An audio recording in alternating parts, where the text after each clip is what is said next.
one more stream for the night. And I've heard this from even as crazy as the 70s and the 80s and the 90s basketball was. I've heard this even the old heads say that the 2000s basketball might have been like the craziest era of everything that was kind of going on around the basketball, how physical it was, and then everything else that was going on with the game of basketball at that time. And I seen this video put together of the 2000s basketball was insane. So we're going to get right off into this, man. Make sure y'all like, comment, subscribe. It's about a 30-minute video. So this is going to be another about an hour stream tonight, probably altogether. So we're going to get right off into this.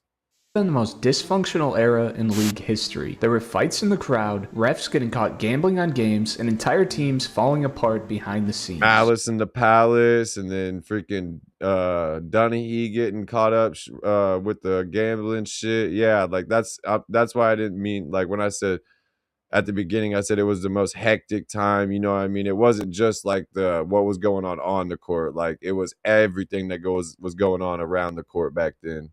And somehow, the league didn't just survive, it thrived. This was a time where basketball was at its ugliest. Slower. This is when I started watching, not in the early 2000s because I was a kid, but like 2007, 2006, 2007, 2008, 2009, 2010. Like, that's all when I started watching basketball, because that's when I started freaking becoming such a big, huge Kobe fan. More physical, just messy, stuck between the flash of the 90s and whatever the hell the league was becoming. But out of all that chaos came some of the biggest names we've ever seen. The rise of the most hyped prospect in sports history, the guy who made you want to get your ass back in the gym at 2 in the morning, and the player who changed the culture of basketball forever. This is what the NBA was really like in the 2000s. It all really started at the worst time possible. Right when Dude, you got to think, though, Allen Iverson and Kobe Bryant were also 90s basketball players. Kobe Bryant and AI played against MJ in the 90s, not in the 2000s when MJ came back to the Wizards. But I'm saying in the 90s, Kobe and Allen Iverson played against them in 96, 97, and 98 when MJ was still winning championships. Jordan walked away from the game because the 90s weren't just good for basketball.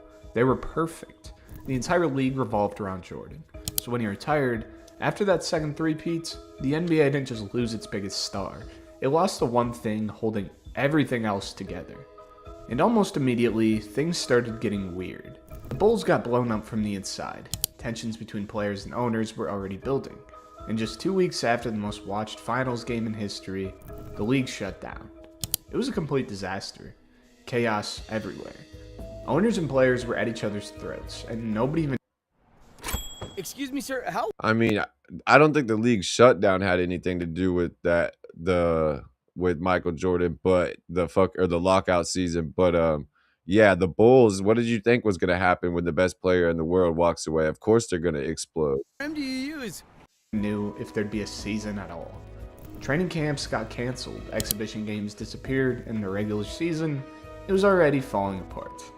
By the time the lockout ended, 204 days later, players had lost $500 million, and fans weren't exactly thrilled. Nearly a third of them thought the game had gotten worse. The season was cut down to just 50 games, and it showed. Empty seats, falling ratings. For the first time in years, the NBA actually felt like it was losing people. When the players finally came back, it wasn't pretty. Guys were heaving by the second quarter like the season had already worn them out. Karl Malone put up 24-9 and somehow won MVP in his late 30s. The Knicks limped out to the finals only to get destroyed, and the Spurs quietly snagged their first ring, mostly unnoticed outside of southern Texas. Meanwhile, the world had just watched the greatest player of all time chase the three-peats, and now the game on the court felt like a shadow of that magic. 1 year changed, and the NBA felt slower, weaker, less exciting. And then Kobe Bryant and Shaq came back. And now all of a sudden it was must-watch TV again. From the high-flying theatrics of Jordan to the lumbering double-big lineups in San Antonio, flipping on a game no longer felt like watching history. The league had lost its rhythm, and for a while it didn't even know what it was anymore. There was some hope though. Although it hadn't worked yet, there were some rumblings from LA with the duo of Shaq and Kobe running the show. And once the league was able to get back to a full season, they took over. In the 2000 season, Shaq ran away with the MVP, Kobe found himself on the All-Defensive Team and All-NBA second team with some help from Shaq's 31 and 15. They blew through the playoffs to win their first title together. It was a hostile takeover. Against Portland. That's an ultimate play. I've seen that play so many times in my life. Like, perfect floater, alley-oop, right to the big man. It's so pretty. Shaq was the most dominant physical force in NBA history, combining a 7'1", 350-pound frame with athleticism, strength, and skill unlike And this is back when he actually still hustled and ran the floor. anyone we'd ever seen. GMs across the league scrambled, desperate to sign a big-body center who could even dream of competing with him. By the late 1990s, Shaquille O'Neal was no longer the young, fun kid who had just been thrilled to reach the 1995 finals, where Hakeem Olajuwon utterly pummeled him. Now, Shaq was surging towards one of the highest peaks the game had ever seen. And right beside him, a young Kobe Bryant was starting to turn heads. The version that was starting to turn heads. There's only one season during their NBA championship run where you can say Shaq was the better player overall. And that is the first 2000's championship. From there on out, it was their team. Like, it was Batman and Superman. It was never Batman and Robin like people try to make it out to claim. Won the 2000 championship, a little rough around the edges. Sure, but with the flash, finesse, and mean-mugging stare that looked like he wanted to chew your face off, this guy was never just Shaq's sidekick. And neither of the two would win the MVP the next season. Because in Philly, a cultural sensation was taking over. AI. The NBA was a white-collar job off the floor built to sell you sneakers and sell you on the next playoff series. With coaches in suits and players that shut the fuck up, there was a corporate line that very few dared to cross. And then in 1996 comes Allen Iverson. And what was the craziest? And Allen Iverson broke all of them fucking boundaries. He didn't give a fuck what you thought, how he looked, how he dressed, how he talked. He did what he wanted, and he was going to say, practice? We talking about practice? I'm supposed to be playing ball, and we talking about practice? He didn't give a fuck. Getting fights, he didn't care. In NBA history, Allen Iverson went from going to prison in high school to being pardoned out of his sentence due to a 60-minute segment to best player in college basketball to NBA nightmare. AI did the opposite of the norms. Compared to Michael Jordan, who was not only the greatest to ever play, but the greatest marketing magnet in sports history, Allen Iverson was a guy who would show up late to commercial shoots, skip practice, and wipe his ass with the NBA's dress code. He didn't leave his attitude or his style in the door. He owned it for everyone to see. He said wiped his ass with the NBA dress code. And now look at the dress code. There ain't nobody showing up in suits and shit really anymore besides some players. Most players are showing up wearing all types of fucking... Some players are showing up in the most zesty ass shit nowadays. But Dennis Rodman kind of did that too back in the day. Dennis Rodman kind of really wiped his ass with the NBA dress code too. No one but AI was walking in with do-rags and pimped out chains. MJ came in right after playing 18 holes in a suit and tie. Tim Duncan was reserved. Kobe wasn't worried about anything but mentally torturing. Yeah. Iverson was just different. He was 6'0" but thought he was Vince Carter, and in 2001, the league was his. On a team that had no business being there, he carried the 76ers to the promised land, leading the league in scoring, leading the league in steals, and leading the league in swagger while he was doing it. In a league dominated by giants, Allen Iverson hoisted one of the most deserved MVPs of all Facts. He deserved that 100%. All time, leading the Sixers team starring Dikembe Mutombo and Aaron McKee to the NBA Finals. No, not today. The NBA was breathing down his neck. His presence Tumbo, no, not today. was a culture shock to a league that had become obsessed with professionalism in the Stern era. But today, you see his impact in every corner of the game. The tats, people respect AI, even though he never won a championship. He's one of the most respected legends that we have. Expression, the social media presence, a lot of that has to do with what AI did for the game. While the Lakers were bringing their dominance and AI his culture, the Pacific Northwest was breeding one of the more terrifying, talented, and legally embattled teams this century. To the average eye, they were a deep, physical, and exciting team. Scottie Pippen was on that team, though. He brought that 6-time championship, You know what I mean? He brought that experience to this team that was probably so helpful. Those ready to compete with the top teams in the West. But so much more than that, they were the poster boys of one of the most scandalous eras in basketball. They were led by vets Scottie Pippen, the explosive Rasheed Wallace, Damon Stoudemire, and later a young Zach Randolph. In 2000, they came within one quarter of toppling the Lakers dynasty in one of the more controversial Laker games of that decade. But even more controversial than their performance was their team construction. In the NBA, talent rules all. If you can play, you're probably gonna play. But the Portland Jailblazers took this to a whole new level, signing some of the most dysfunctional, toxic, and messy characters to ever play the game of basketball. You had Ruben Patterson, who later got charged with the attempted rape of his child's nanny before assaulting his wife just a year later and now owing six figures in child support. Quintel Woods was holding dogfights in his own home. Stoudemire tried passing through airport security with weed wrapped in aluminum foil. Okay, that's just weed. That's not really that big of a deal. Everybody in the league smokes now. He got arrested and fined $250,000 after getting arrested for a third time after getting caught smoking with Rasheed Wallace. You're under arrest. Weed is not that big of a deal, but the other shit, yeah. Karl Malone's got a pretty sketchy background too, if you look into his story. Rasheed Wallace. David Stoudemire. Rasheed Wallace picked up 41 techs in the 2001 season, a feat that probably would be impossible nowadays with Jesus. 41 is insane. how many games he would have to miss. A 19-year-old Zebo fucked around and found out with Ruben Patterson after a physical altercation led to him having to hide away in fears of him being killed. They were even able to get rid of Sebastian Telfair before he got slammed with weapons and marijuana charges out the ass. So much shit went on in that locker room that simply wouldn't fly today. They weren't quite as harsh as the 1990s Pistons on the court. That was mostly because they blew off enough. Imagine being able to build. Yeah, the bad boy Pistons were really, dude, and the new Pistons, bro, are so impressive, bro. They remind me so much of the bad boy Pistons, dude. The Pistons that are playing right now, like the Pistons are so physical. Like they got some of the most physical basketball players in the league right now, and they play just like the bad boy Pistons. I feel like not quite as physical because you can't get away with that nowadays, but Off of the court. The Spurs had a ring in '99, but for the next few years, LA ran the West like a freight train. Shaq was unstoppable, Kobe was on the rise, the Spurs weren't quite ready. Hell, for a while it wasn't even a rivalry, it was a massacre. 3 straight finals, 3 straight MVPs for Shaq, only 3 losses across all those games. LA bulldozed every challenger, nobody could touch them. Then came 2003. Tim Duncan, quiet, deadly, and unstoppable.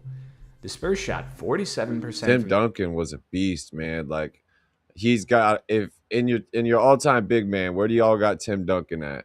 Well, because he played power forward and center, so like I guess, but he's a big man. In your all-time big man, where do y'all got Tim Duncan at?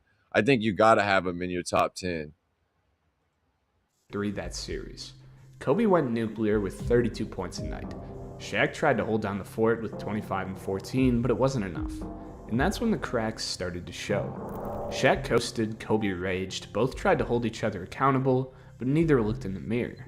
The unstoppable Lakers, suddenly human. The dynasty still stood, but the foundation was shaking. The 2000 offseason didn't do any good either. Shaq was calling for an expensive extension, Kobe wasn't exactly being transparent with his wishes as free agency was just a year away, and looming above it all was the Kobe grape case that had him absent for the start of training camp. But despite all that drama, the Lakers had some success. They added Gary Payton and Karl Malone, put the Spurs away in 6 in just the second round, and they were looking at the Pistons in the finals at -700 favorites. But while the Lakers were a house divided, the Pistons were a well-oiled 5-man machine. From the start of Game 1, it was clear that it wasn't going to be a 4 or 5 game series in favor of the Lakers like everyone thought. Ben Wallace was making life difficult for Shaq, holding to inefficient hook shots while keeping him away from the Shaq was starting to get lazy, and this is when Kobe started getting so mad at Shaq, trying to hold him accountable, and that's when really the cracks started to show. basket. He also didn't seem to be putting in as much effort as in past years. He looked lethargic on the boards and on defense, and Wallace absolutely ate him alive. The Pistons were playing Kobe just as well. They constantly sent doubles and traps to make him uncomfortable, and game after game, he just didn't look like himself. After cruising to a Game 1 win, the Pistons were just 4 seconds away from going up 2-0 before Kobe threw up a prayer and sent the game into OT. Malone was injured and was rendered kinda useless. Peyton was arguably the worst because he was doing straight cardio out there. Yeah, they brought in some of the worst players that they could have brought in to try to help this team. Gary Payton was old and washed up. Karl Malone was old and washed up. Getting cooked on defense and providing no offensive help. And the Pistons were rolling. Tayshaun Prince had Kobe in hell. Rip Hamilton and Chauncey Billups were putting up incredibly efficient numbers. And Ben Wallace was doing Ben Wallace things. After putting up only 68 points in Game 3, the Lakers just looked defeated. And the Pistons took 4 and 5 to beat the Lakers in embarrassing but impressive fashion. Detroit was a tougher, more cohesive team, and was everything that team basketball was supposed to be. But that series may have been the most important for the Lakers, because it took a situation from bad to worse. Shaq and Kobe were already butting heads as 1A and 1B, but the second the final horn blew, there was uncertainty all around. When Kobe was dealing with his legal woes, it became insufferable for Phil Jackson to deal with. And Kobe had a real hard time. Yeah, like at that point in time, a lot of people I think thought that the Lakers were going to trade Kobe and stay with Shaq, which I think would have been the wrong move because Shaq was older and there's no way Shaq would have brought LA a chance for 3 more championships and then still brought him 2 more championships. There's just no way Shaq would have been able to do that without Kobe. He went to Miami and got 1 more playing with D Wade, and D Wade was literally a Kobe lookalike pretty much. Played so similar to Kobe, so everything. That year and was disrespectful, and so I went in and told the leadership that even though we were negotiating a contract, that I think that Kobe was uncoachable and he was difficult to handle at this time. Probably wasn't the best coach. I wasn't the best coach for him. And this is Phil Jackson we're talking about. At the time, the 9-time champion just as a coach, and Kobe was too much for him. Whether he got fired or resigned, he was out just 3 days after losing to the Pistons. Shaq liked Jackson, and when you add the fact that the Lakers weren't crumbling to his extension demands, he was out of the door and on to the next thing. Shaq went to the Heat to prove to Kobe that he could win a ring without him, and Kobe was clearly favored by the Lakers and wanted to prove they could win a ring. At Farmers, we're making insurance simple. And Shaq did that, but he got 1 more, and then from then on, it was just he never kept his body in shape. Shaq could have been the best player we've ever seen in history if he would have had Kobe's work ethic. If he would have been in the gym like Kobe, he could have been the best player we've ever seen in history of playing the sport. No guessing, no waiting. Without Shaq. The motherfucker could have had 8 or 9 championships probably. But in that same offseason, the Olympics were taking place, and the US fielded a team without both Shaq and Kobe. The team was still elite on paper, starring Tim Duncan, Allen Iverson, and newly arrived rookie LeBron James. And everyone believed that achieving the gold would be just as simple as every other Olympics that pros were allowed to play. But it wasn't. First off, the roster was a bit bizarre. It was an interesting mix of vets and young guys, and in addition to the 2 Laker friends, KG, T-Mac, Ben Wallace, and many others were nowhere to be seen. You see, these other teams practiced together around the clock, built chemistry, and held the same tight teams together through the years. The US just rolled out their JV team with a couple of big names, and had the preconception that they were going to win just like any other year. Yeah, that doesn't work.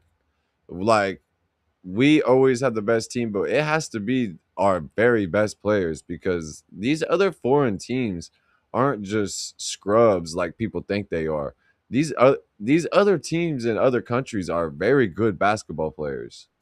The team lacked real shooting, lacked real chemistry, but there was also a lack of how important these international games were to other teams. And in Game 1 of the 2004 Olympics, Carlos Arroyo and sharpshooter Eddie Casiano, who never even sniffed an NBA court, toppled the US by 20. The US would limp through the group stage, losing to Lithuania as well before clinching a quarterfinals berth miraculously. Larry Brown was hesitant to play any of the younger guys, and the players that did play played ISO-heavy ego ball while the other teams were picking them apart with their pinpoint passing and cohesiveness. And despite making it to the semis, It was only a matter of time before the States lost again, and this time it was to an Argentinian team led by Luis Scola and Maestro Manu Ginobili, who beat the US based off of passion, chemistry, and a well-beat team before going on to win the gold. Look at the names that they're mentioning, Ginobili and shit. Like these went on to be NBA legends. So like you weren't just playing scrubs over there. Like they were playing NBA legends. You got to bring legends to beat legends. It was uplifting for Argentina, but a gut punch for the US. It showed how broken things had become. An embarrassment like that didn't just hurt the country, it hurt the league. What does it say when more than half your stars skip the biggest international stage in the world? Either because they didn't want to be there, or because their lives were already in chaos. Teams were falling apart. Stars like Kobe were spending entire off-seasons dealing with legal battles. Shaq was acting like a baby. Allen Iverson had his DUI, and feuds and scandals were looking in every corner of the league. And this was before social media, before every mistake went viral. There was a level of unhinged behavior that almost feels impossible today. This was an era where even the most bizarre stories felt like just another Yeah, could you imagine if there was social media around during this era, recording everything that was actually going on? Tuesday. It starts with the surreal tragedy of Eddie Griffin. Griffin crashed his SUV into a parked car while allegedly drunk. What made it unforgettable was the police report. He was watching a porno on a screen installed in his dashboard at the moment of impact. After the crash, he walked into a liquor store. And years later, he would tragically lose his life in a drunk driving accident. And yet, for every heavy Rest in peace. moments, there was something completely absurd, usually courtesy of Ron Artest. Long Mad before he man. became Meta World Peace, Artest was the league's ultimate agent of chaos. In 2002, he randomly pulled Paul Pierce's shorts down in the middle of a possession. No strategy, no logic, just chaos. Pierce calmly pulled them back up, kept his dribble, and drilled the jumper right in his face, perfectly capturing an era where the basketball was elite, even when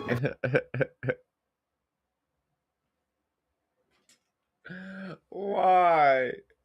This is fucking hilarious. everything else made absolutely no sense. That's such a young Ron Artest too. It doesn't even look like. But Artest wasn't the only lunatic in the league. Stephon Marbury was live streaming himself at 2 a.m. eating Vaseline while ranting to fans like everything was completely normal. And somehow, that barely even cracked the top of the strangest stories of the era. That's insane. While it seemed like teams were imploding left and right, in the midst of the chaos of the era, the arrival of the Chosen The midst of all this chaos was some of the best basketball we've ever watched. Kobe Bryant and you know what I mean, and LeBron coming into the league and D Wade and all these greats and the Boston Celtics dynasty and Allen Iverson. Like some of this is some of the best basketball that ever been played. one had the league feeling hopeful. LeBron wasn't just hyped. He was the most anticipated prospect the sport has ever seen. He was on ESPN for almost his entire high school career. Even though the expectations were higher than anything anyone had seen, he immediately lived up to them. In his debut, he put up 25, 9, and 6. Most rookies take a bit to get up to speed in the league, even if it's just a few games, but LeBron was a star from the jump. In a season defined by controversy and friction, LeBron was a clean, exciting, and superhuman figure that the NBA could lean on. But he wasn't alone.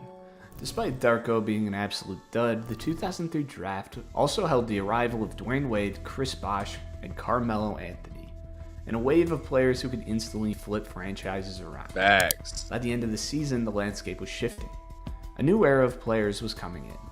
But just as the league was getting hopeful that a clean shift was coming, the Indiana Pacers had to shut everything down. The malice in the palace. As Reggie Miller's career came to a close, the Pacers started to add on some new pieces to try to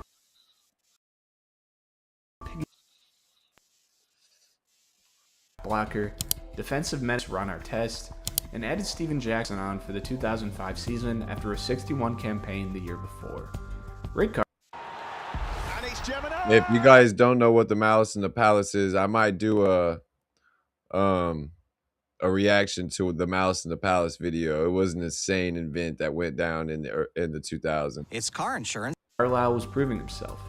Reggie Miller had one more season in him, and things A whole brawl that went down throughout a whole like fans and players and coaches and staff and in the middle of a game. were looking up. And the year before, in the most grinded out series in NBA history, they fell to Detroit in 6. The average score was 75-73. Neither team ever sniffed 40% from the field. It was a hard-nosed, all-out defensive matchup, but the Pacers had hopes that they'd get them back in the following season. But in Game 9 of that 2004-2005 season, the NBA was flipped on its head. When the two teams met for the first time that regular season, the Pacers manhandled Detroit, taking command in the first half and never giving up. With the game just seconds away from finishing, an unnecessary foul by Artest followed by an unnecessary reaction from Ben Wallace had the two teams brawling. Ben Wallace was a beast, bro. People like, maybe I should do a reaction to some of his stories, because people say he was terrifying on the court. Somebody in the fans threw something at Ron Artest, though, and Ron Artest runs up in the fans and goes for the fan. There goes Artest up into the crowd. He's absolutely out of his mind. And Steven Jackson slugging people in the crowd here. The whole Indiana team is in the crowd. And now the Pistons are coming over. Ron Artest looked like a 6'8", roided-out WWE wrestler who was knocking out dudes who work on power lines. 6'8", roided out WWE wrestler is crazy, dude. By the time anyone even realized what was going on, the entire Pacers roster was beating the shit out of fans. This was too crazy to even script. The game switched from what looks like one of the most heated rivalries in the NBA to immediately one of the I think I'm definitely gonna have to do a reaction on the Malice in the Palace, bro. That stuff was absolutely insane. most embarrassing moments in sports history. The Pacers finally left while getting pelted with beer and hot dogs. But whatever. I don't see this shit as embarrassing. I think this shit brings intensity to the game and brought rivalries to the game. And this shit is kind of probably what saved the NBA. Yeah, it looked like chaos back then, but like a lot of this intensity and shit needs to be brought to the game. Yes, this was over the top. But like the fights on the floor and that type of shit, like a lot of that needs to come back. I think it needs to be more like it was in the 90s and the 2000s, where people could kind of get into it and not necessarily get suspended for games and all types of shit like that. was really waiting for was to see what the fallout from the incident would be, and it was unbelievable. David Stern's reaction was simple. Holy shit. Jermaine O'Neal called it 20 times worse in person than on TV. A Pacers assistant coach compared it to gladiator-type scenes. 2 spectators were hospitalized, the Pacers left in a police escort, and the NBA hit him hard. Leans back and look at Jamal says and asks us, do you think we're going to get in trouble? I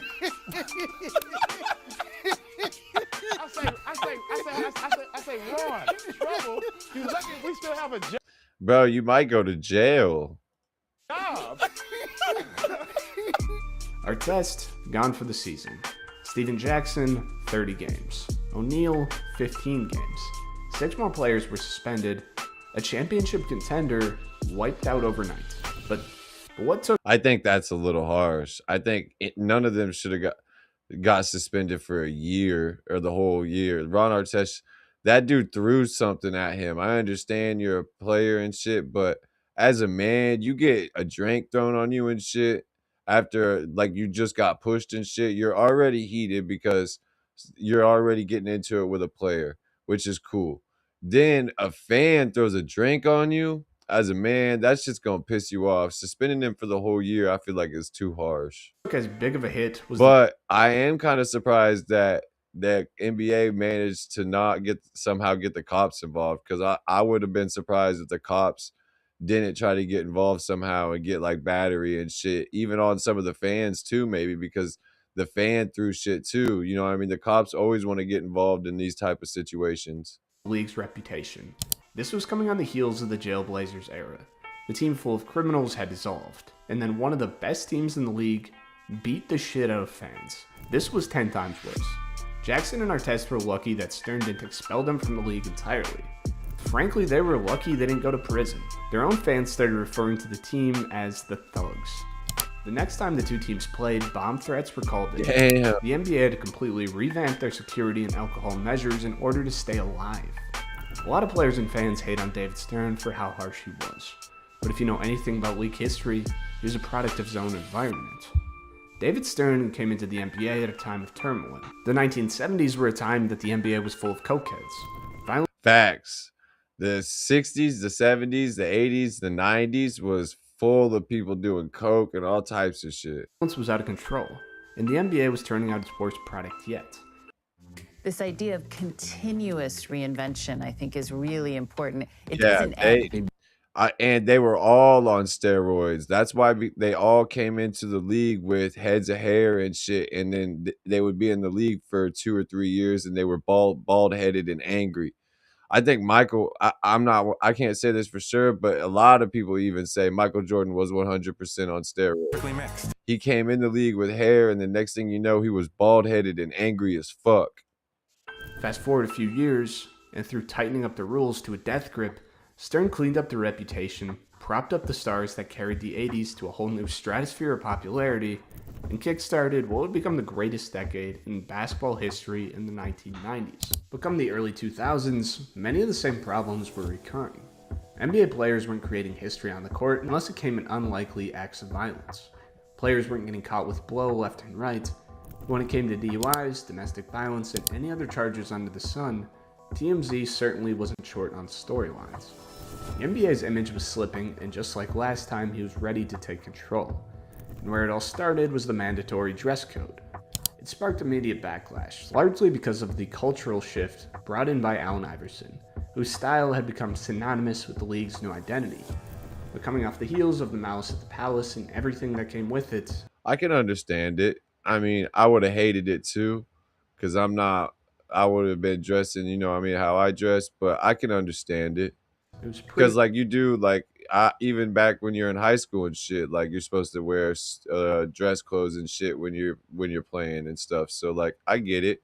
clear what Stern was trying to do. He wasn't just changing how players dressed, he was trying to change how the league was perceived. The reaction from players was immediate. Many believed there were racial undertones to the policy, but at the same time, they understood why it was happening. Yeah.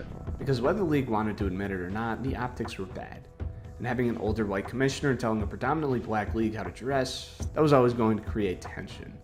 But over time, something interesting happened. It worked. Players didn't lose their individuality. They adapted it. Instead of oversized jerseys and sagging shorts, guys started showing up in tailored fits, designer suits, and high-end fashion. Yeah. Facts. It worked. Yeah, I understand it completely.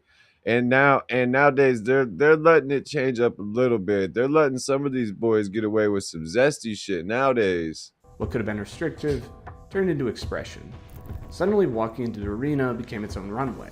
You had players like Dwayne Wade and LeBron James turning pregame arrivals into spectacles, blending hip-hop culture with professionalism in a way they Facts. never really had before. The new CBA also banned high schoolers from going straight to the league before either going international or to college. I think that's bullshit. I think if you're good enough to come into the league at 18, you should be able to. Due to a lack of maturity found in lots of these kids. But just as one scandal got cleaned up, another one appeared.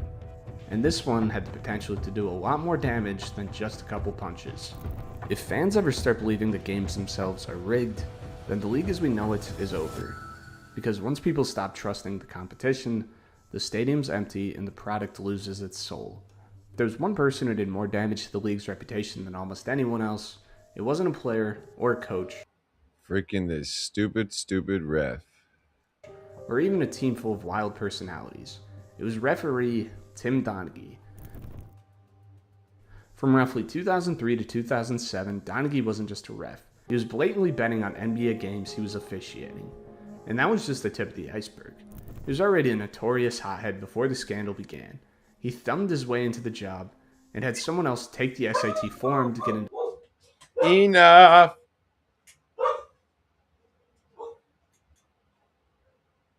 No one's here. My bad, y'all. But yeah, Tim Donaghy, if you guys don't know anything about the situation, I mean, obviously he's going to go into it, but he was betting and getting other people wrapped up in betting. And so, like, a bunch of people would go bet on a game, and then he would persuade the game in a certain situation. And he really, like he said, he really fucked up the belief that people had in the game. Like, if a player does it, people be like, oh, that was just one player. But when somebody who actually has control over the outcome of the game, like a referee, people start to second guess whether they can trust what they're watching or not. Villanova, and had a record for off-the-court chaos that would make most people back away slowly. He got suspended from his country club for chasing people down, driving golf carts into ravines, lighting tractors, and nearly burning houses. Jeez. Cheated on his wife with hookers, beat the shit out of a mailman, and even called the cops on a 5-year-old for throwing mud in his yard. Tim Donaghy fucking sucked. Even his fellow referees avoided him, and yet somehow this guy was trusted to run some of the most important games in professional basketball. Because do you guys think the NBA was in on it? Did they know that he was doing it? Because of a situation in the preseason referee meetings where Joe Crawford and I got into a fist fight, and he smacked me and I knocked him out, and I was taken out of the second round of the playoffs because of that. Donaghy was betting with an old friend, so when he openly referred to as a moron, but rather than outright rigging games with bad calls, Donaghy took a different approach. He would pass along insider information, details about player-referee relationships or instructions from the league to refs about how to officiate certain teams. We have got to the point where literally anybody can build a fully And working app. it was worse than that. He was letting players were going to be out or all types of shit. AI app builder, and you Actually, he wasn't changing outcomes himself, he was predicting them. With this intel, He wasn't just predicting them. He was you can watch the games. He was persuading the games in certain outcomes too. He wasn't just predicting them and then going out there and then refereeing the game fairly. That's not at all what he was doing. He was going out there and predicting the outcome and then pushing a game in a certain way when he was reffing these games. Bets with astonishing accuracy, reportedly winning over 90% of the time. Then again, Donaghy's a total liar, so maybe he just called dumb fouls. Yeah. We'll never really know. Eventually, the bookies caught on. A bookie for the Animals noticed that his friend Concannon was betting unusually large amounts on games, and he wanted in. Before long, they were trailing 6-figure bets and making a killing. Donaghy kept going, supplementing his $260,000 salary by betting on the very games he was officiating. Just a few $1,000s here and there, but by 2004, the volume had exploded. Donaghy would find huge wads of $100 bills stuffed in his jackets, each pile a reminder of how far he'd crossed the line.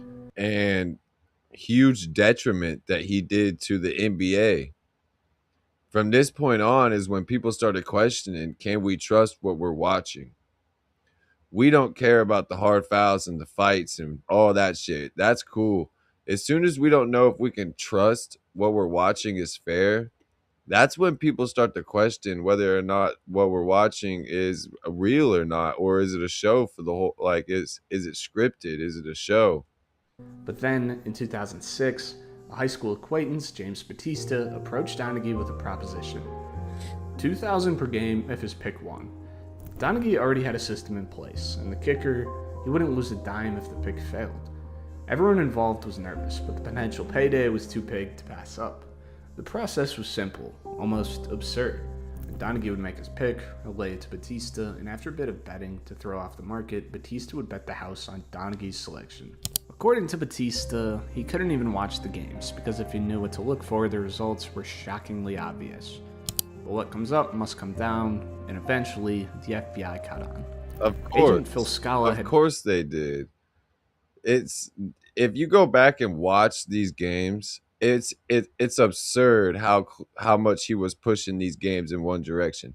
You can tell for sure this dude is either one, betting on the games, or two, is being pushed in a certain way to make a game win one way or the other. And then of course he was betting on the games. Gotten a tip in October of 2006 that there was some referee gambling activity in New York, and eventually he narrowed it down to Donaghy. Most people didn't buy it. It was surreal, which made it harder for them to bring the hammer down on Donaghy and the crew.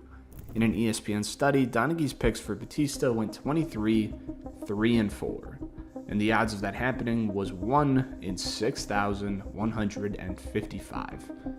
Another test said that there was a 4% chance that Donaghy wasn't at fault, although later admitted. When the plot finally unraveled, David Stern called Tim Donaghy a rogue, isolated criminal. Stern was mainly upset that the league wasn't able to catch it first. Yeah. I mean, something like this. I don't think the league was involved in this at all. Not in this. I think this was Donaghy on himself. But this is when people started to question whether or not they could trust what we were watching or not. Opportunity to shut down an entire sport's reputation. So what did the league do? They told the media that it was impossible to rig an NBA game.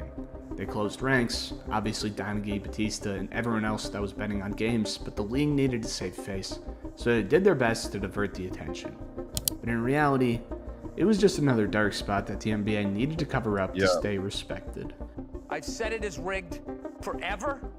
And when a mobbed up ref came out, you know, people still, it's just one guy. I think that Stern was glad that the team running the league was a respected, fundamental driven team in the San Antonio Spurs. But they were really able to lean on the rise of LeBron through the years. The Spurs, who in a league full of ego-driven culture, were tearing through teams as the disciplined, mature, and put-together franchise. Led by Coach Pop, the Spurs drafted well. They won in '99 thanks to the Spurs were an amazing team. I remember, like, I was a LeBron fan, but I remember kind of like hoping the Spurs would beat LeBron when they were playing in the NBA. Like, the Spurs were an amazing team. Like, I didn't really have, because like I was a Kobe fan and a Lakers fan, so I didn't really have a favorite in that series. But like I kind of wanted the Heat to win, but I also wanted the Spurs to win because I liked Tim Duncan and Tony Parker and Manu Ginobili, and they were a great team. Powers and Duncan and Robinson, but sniping both Parker and Ginobili in the draft made the big three possible. Fact. In a league tarnished by the malice at the Palace, the Spurs showed that the controlled team focused on basketball was still just as effective. In 05, their role. And Popovich was such a great coach, and he still is such a big part of the team, even though he's not on the team or a coach anymore. Like, you see him at all the games constantly with watching Wemby and all them play. Through the West to face the defending champs in one of the more interesting but forgotten finals of the decade. The teams traded blowouts for the first 4 games of the series, but Game 5 was absolute cinema. After neither team capitalized on their last possession in regulation, the game went to overtime, where bench star Robert Horry caught fire for the Spurs, nailing 3 after 3 before hitting a game winner with seconds left. This might get stuck in your head. You have farmers. Bum, ba, dum, bum, bum, bum, bum.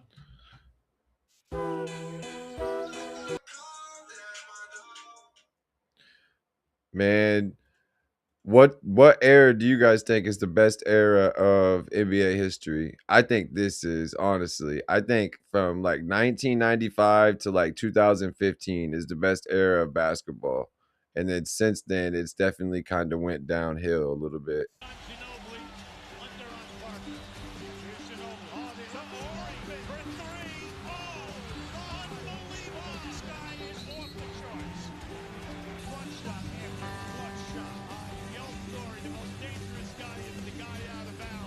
But after pushing the series to 7, the Pistons couldn't win the series, and the Spurs had won their 3rd title. Yes. The series was full of lopsided games, missed shots, and slow basketball. I think this is why you have to put Tim Duncan in your – I think he's got to be in your top 5 all-time big man. Top 10, he has to be. Top 5 even, maybe. That mostly basketball nerds loved, but it was a stabilizer. In the next season, it was Miami's time to shine. Shaq would get his Kobe-less ring with the Heat proving that he could win without him, even if Dwayne Wade was the one with the Superman cape. These championship runs were seasons to remember. Watching the Spurs put together what would become the closest thing to basketball perfection felt like a blessing to the sport. Dude, the Spurs passing and shit, if you go back and watch their highlights, was picture perfect, dude. They would be like, pop, pop, pop, pop. Corner, baseline, baseline, baseline. Like, they would be just back and forth, and then they would literally find somebody cutting and then boom, lay it in. It was just beautiful work for sure. And watching the Flash come into his own brought enough excitement to bring in a lot of new fans to 2000s basketball. Facts. Slowly, the league started pulling fans back in. Those who had checked out after the Lakers' early dominance, or even after the Bulls' dynasty crumbled, found themselves hooked again, and a whole new generation of fans discovered the NBA for the first time. The 2000s weren't just about chaos and controversy anymore. They were about rising stars, incredible performances, and a game that felt alive once Facts. again. And then you're about to have Kobe come back and go to 3 more championships, which brought back a lot of fans, because that's when I really fell in love with the game, was 2007, 2008, 2009, 2010. But if we want to be honest with ourselves, what got fans in the door was the emergence of the guy who dominated the century like no one else. No. That's not the truth at all. 2006, he had another I'm here moment when he went and dropped a triple-double in his first career playoff game after coming second in MVP voting to the two-timer Steve Nash. In the next season, he took his team to the finals. Crazy? Despite getting Is that that MVP should have went to Kobe Bryant. Kobe Bryant got robbed of that MVP by Steve Nash because in 2006 was after the Kobe and Shaq breakup, after the allegations, after all this other stuff. That was Kobe's MVP. But like I said in the other ones, MVPs are not based off of who's the best player in the league. They're based off of emotions. And if you're a hated player, you're not going to win MVP. So yeah, they said LeBron got runner up to Steve Nash, but really that was Kobe's MVP season by far. Swept by the Spurs, the fact of the matter was that Wasn't he even wasn't just close. a kid anymore. He was up there with the best in the world. In the next season, he had totally refined his scoring, led the league, and even though he got bounced in the second round, a new story came to light in the form of a rekindled rivalry. But during this time, let's not forget who the best player in the world was. Kobe Bryant may have had a quiet run in terms of team success throughout the mid-2000s, but his individual dominance was louder than ever. Consistent 30-point seasons, carrying offenses on his back, a fucking 81-point game. This guy at his peak was possibly the most skilled player to ever play the game, and that wasn't even his greatest. He said a fucking 81-point game. Exactly what I was just saying right before this. Like the emergence of LeBron, but Kobe really these three championships right here, along with LeBron and D Wade and all of them, really brought the mainstream back to the NBA. Kobe could make grown men shit their pants if you locked eyes with him long enough. No shot was too big. Honestly, it felt like no shot was big enough. He was the most feared scorer of the decade, and outside of Michael Jordan, probably the most feared of all time. And to be throwing out lineups with guys like Bill Walton, he's the second greatest that we've ever seen, Kwame Brown, and Smush Parker next to him, that was one of the biggest crimes the Lakers ever committed. Facts. Though it did result in some of the most insane individual performances in basketball history. By 2008, after landing Pau Gasol in a mid-season blockbuster trade, Kobe finally had a number two. He had come off of 2 scoring titles to then win his only MVP in his career. Shocking, I know. And when they ran into the Spurs in the playoffs, they were insane. He should have had 3 or 4 MVPs at least. Ready. Kobe dropped 30 a game on 53% shooting to put these guys to bed in 5. The Lakers roster may not have had the depth to match up with the Spurs on paper, but catch Kobe Bryant with a full head of steam and it's not going to be a good night. Facts. The Lakers truly looked unbeatable storming into the NBA Finals. Only problem was, so did the Boston Celtics. Boston had their big 3 put together already. This was Kobe Bryant with Paul Gasol, but pretty much a pretty rough team outside of that. But yeah, so altogether, this was not I remember watching the Lakers lose, you know what I mean? This was not a good finals appearance for Lakers. Season before, Boston put together one of the most infamous big threes of all time. Kevin Garnett was freed from the trenches, known as the 2000's Timberwolves. This was like, I remember as a kid watching Kobe lose to Boston. Like, this was not a good finals appearance. And debatably the most talented power forward to ever play the game, still in his prime. Mix this with the talents of Ray Allen, who you may know as the best shooter in history at the time, but in 2000, I still consider Ray Allen one of the, if not the best 3-point shooter, like probably the second or third best. Like, I think maybe you could say Stephen Curry, but like Ray Allen was such a smooth and like fundamental. His 3-point shot was the exact same every time. It never changed. Like Steph Curry changes his shot and shoots all over. Like Ray Allen to me is probably one of the most, or probably the best 3-point shooter we've ever seen play the game. 2007, he was so good at everything else that we didn't even know that yet. This was all, of course, around Captain Paul Pierce, and there was no better way to revive the greatest rivalry in the history of the sport. Kobe was still looking for that first title without Shaq. The Big Three were looking for their first title period, and the first Boston ring since Larry Legend left town. There was a lot on the line.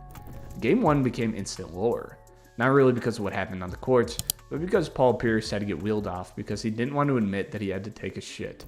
Anyways, the Celtics took that game after a poor Kobe outing. I remember this. I thought he was hurt. We all thought he was hurt, and then he came running back out And then we find out later that it was because he didn't want to admit that he had to take a shit and he didn't want to walk out. Not really because of what happened on the courts, but because Paul Pierce had to get wheeled off because he didn't want to admit that he had to take a shit. Anyways, the Celtics took that game after a poor Kobe outing, Insane. and Paul Pierce putting the city on his back after he took his dump. Another problem was that the Lakers team was pretty rough once you got past their starting squad. It was rough. I mean, very rough. Luke Walton shouldn't have even been in the league, let alone getting double-digit minutes. No, fuck no, he shouldn't have. In a finals game. And that was the story of the series. When Kobe was on, the Lakers were successful. When he wasn't, they drowned. He scored 36 of the team's 87 points in Game 7 in one of their 2 wins, and that still almost wasn't enough. Meanwhile, the Celtics were clicking.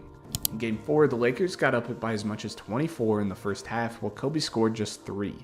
But even that wasn't enough to hold Boston. Went on a 12-0 run to end the third and took the lead at the start of the fourth. LA stretched it to 6, but they should have just let them win in 5, because a 39-point blowout in Boston deemed the Celtics the rightful champions. Boston was just tougher and had a deeper bench. They had Kendrick Perkins. They had, they Big Baby. They had so many, so much more. Like, we had a young Andrew Bynum. We had Luke Walton. Yeah, we had Derek Fisher and Lamar Odom. But outside of, like he said, outside of the starting 5, the Lakers were just extremely overwhelmed. They weren't mentally ready yet, and they came back and showed it the next 2 years, though, that they were going to be mentally ready. Champions of the league once again. The real winner was the league. Anytime the Lakers played for the title, ratings shot up, and as much as Spurs fans might not want to hear this, no one was watching them win their titles. People tuned in for Kobe Bryant's. Even in the 07 finals with LeBron, no one was watching. In fact, it was the lowest watched finals of the decade. Bringing the high-stakes rivalry of Celtics-Lakers basketball, and this one, even to an unbiased observer, is hard to not think back and smile. Facts. Another win for the league was the Redeemed team. The squad that the newly revamped Team USA led by Coach K, that compared to the 04 team was miles ahead. It featured Bron, Kobe, D-Wade, Melo, and others that had one goal: take the gold back. Kobe set the tone with his 5 a.m. workouts, and after Kobe was an absolute beast, bro. People thought they were going to wake up at 5 a.m. to be up in time to work out with Kobe Bryant, and Kobe Bryant was up at 5 a.m. already drenched in sweat with ice on his knees, already doing workouts. Plus 161 point differential across 5 preparation games, there was no doubt that they'd dominate. And they did. They killed everyone. They played with a different intensity, especially Kobe, who famously ran right through teammate Pau Gasol in the opening possessions of their game against. Kobe brought the same intensity to the next season in the next campaign for the title. The regular season, though, was one of the peaks of the LeBron vs. Kobe debate. Kobe wasn't necessarily playing much worse than in 08, but LeBron had entered his element as a defensive and tactical monster. The Cavs won 66 games that season, and the Lakers 65. And as nice as it would have been to see Kobe get his lick, and LeBron failed to meet him in the finals. Back on Boston the very next year, a Kobe vs. LeBron finals was ultimately marked. Would have been legendary. I would have loved to, as a Kobe fan, even though I am a LeBron fan, as a Kobe fan who likes to show LeBron fans that Kobe is by far the better player, I would have loved to have this as a one-up on LeBron fans. Like, look, they met in the finals. Who won? As the dream scenario for the NBA. But the talent pool was getting deeper. This wasn't Bird and Magic's league, where the same 2 teams repeatedly made it. The league slowly built an army of talent that felt capable of winning a chip. Even compared to the earlier years of the decade, there was just so much more. D-Wade and Shaq were still there. The Celtics' Big 3 was enormously talented. Then Orlando and Dwight Howard came out of nowhere and just beat the Cavs. James and the Cavs were around. The 7 seconds or less Suns reinvented offense in front of our eyes, and yet the team that made the finals was the guy we love to clown on. Now the Magic were ahead of their time.